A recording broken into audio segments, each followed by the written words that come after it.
Word problem number 76. If the sum of three consecutive integers is 0, what is their product? So choices negative 1, 0, 1, and 2. So i-post nyo muna and try nyo sagutan. Okay? So bago tayo mag-start, ay promote ko muna ang aking civil service exam review for math and logic via Zoom, 50 pesos only. For 10 sessions po yan, kaya lumalabas na 5 pesos lang per session.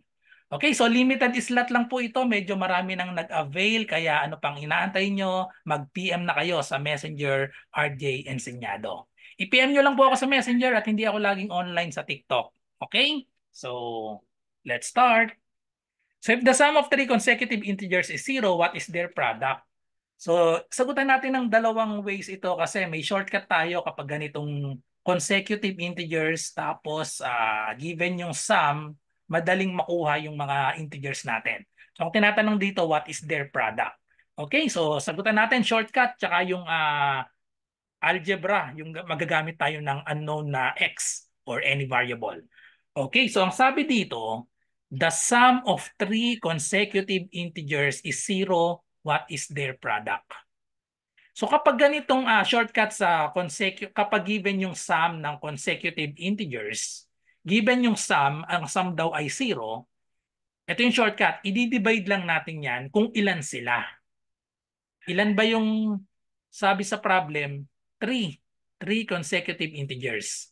So 0 divided by 3, so syempre 0 pa rin yan. 0, ito yung gitna. Okay? Consecutive integers. Integers, ibig sabihin kasama yung negative numbers. Mga eksaktong number na kasama yung 0 at negative numbers. So ang gitna nila ay 0. So syempre, ang magiging number natin, kung ang 0 ay gitna, ang 3 consecutive numbers natin ay negative 1, 0, at 1.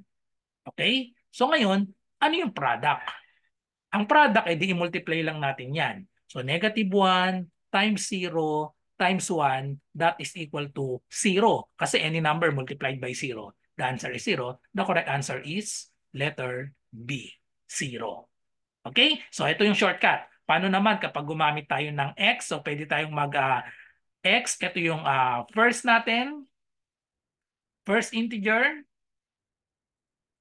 And then we have x plus 1 kasi consecutive. So x plus 1 ay second integer. And then x plus 2 ay equal sa third integer. So i-add lang natin yung tatlo. So we have x plus 1 plus x plus 2 ay equal daw sa 0. So solve lang natin yung x. So i-add natin itong x, x at x. So meron niyang invisible lahat na 1 sa harapan. So 1x ang ibig sabihin niya. So therefore, ang sum ay 3x plus 1 plus 2. We have 3x plus 3 equals 0. Transpose 3 to the other side. So we have 3x equals negative 3. Divide both sides by negative 3. Therefore, divide both sides by, 3 lang.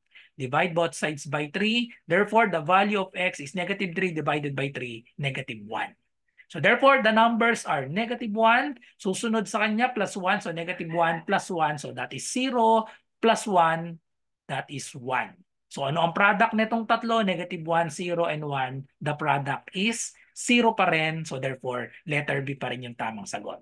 Okay, so kaya pag nakalimutan yung shortcut, ito yung algebra na way. Kapag naman shortcut tayo, basta may given yung sum, given ang sum ng consecutive numbers natin, yung sum na 0, i-divide lang natin kung ilan sila. So dito ay 3. So anyway, kahit ilan ito ay magiging 0 pa rin kasi 0 yung sum nila.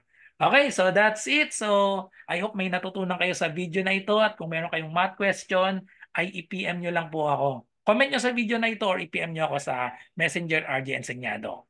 So kung first time nyo dito, huwag nyo kakalimutang mag-like and subscribe. Okay, so bye-bye and God bless.